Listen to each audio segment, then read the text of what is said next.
advance to the semifinals. Meantime, number 2 qualifier Scott Kalitta defeated Joe Amato in the first round, and as we saw earlier, Kenny Bernstein fell to Pat Dakin. Dakin had qualified well, number 10 at a 489, but it slowed considerably in that race against Bernstein to a 497. That let Scott Kalitta get the lane choice as he ran a 486 when he whipped Joe Amato. Kalitta had qualified with a 479, and this man deserves a lot of the credit. That's Dick LaHaye, the former Winston champion, the head wrench on Kalitta's team. He has tuned Scott to 7 number 1 qualifying positions throughout this season, but ironically, Scott has yet to win a national event. Easily handled Dakin here with a 485 at 295 miles an hour. So, the son of Connie Kalitta, the longtime legend in Top Fuel racing, advances into the semifinals, where it's a pair of youngsters going to be going at it. Scott Kalitta. The Sears Craftsmans Nationals. The burnouts are completed for the semifinals of Top Fuel Eliminator. This race between Del Worsham, that's the young man you're looking at in the cockpit of that race car. His competition is Scott Kalitta. On paper by 1,000th of a second, Worsham is the better car here. Dick LaHaye pointing at something on the engine on Scott Kalitta's car. They're tightening up a fuel line. Obviously, a fuel leak has caused a problem. The starting line crew for NHRA checking it over.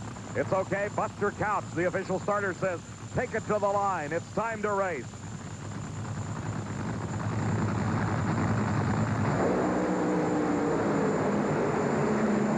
Both cars having problems going down the track as Scott Kalitta gets there first, but at a very slow 502, 273 miles an hour. Remember, these two cars in the round before ran 485 each. Now, let's look at this again. As the two dragsters left the starting line, raw fuel began pouring out of the header pipes on each car. That indicates a dropped cylinder. The cylinder is not firing the fuel load. That means you're taking away some 600 to 700 horsepower per cylinder loss.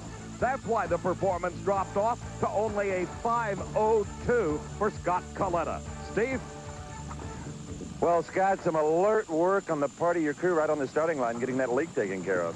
Yeah, we knew back in the pits when we started it, we were a little behind. There was a leak, but we didn't know exactly where it was, and we didn't have time to fix it. So, the back of my mind, I thought, it may smoke the tires, or it may burn up.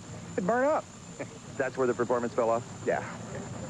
As I talked about earlier, there's the lucky break for Scott Kalitta as he moves to the championship round.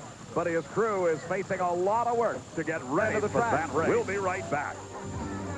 They were able to fix it on the line. They're going to have to do it all over again. Dick LaHaye saying to Scott, let's stop, let's examine what the problem is, we'll tighten it up. That's Connie Kalitta, Scott's dad, who is actually the man behind this operation. He provides the funding through American International Airways that lets Scott Kalitta race. The safety safari crew has been mopping up all the fuel out on the track, but it will drive very quickly. Meantime, Jimmy Prock, the crew chief on Corey Mack's car, been patiently holding his driver. Nobody really is delayed here, about the same amount of time being used up after the engine started as they would normally. But the problem is getting a dry racetrack for Kalitta to race on and making sure that it is safe for him to run.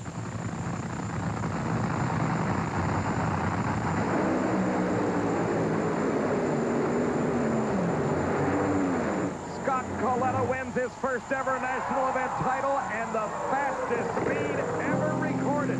They're pointing at the scoreboard and it reads 308.64 miles an hour.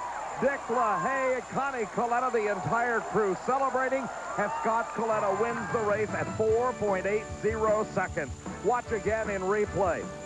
A slight advantage went to Corey McClenathan. You can see it right there. But very quickly, Kalitta pulled alongside, and then in the last eighth of a mile, it was all Kalitta as he blasted past and through the traps at an unbelievable 308.64 miles an hour, the fastest time ever in a quarter of a mile.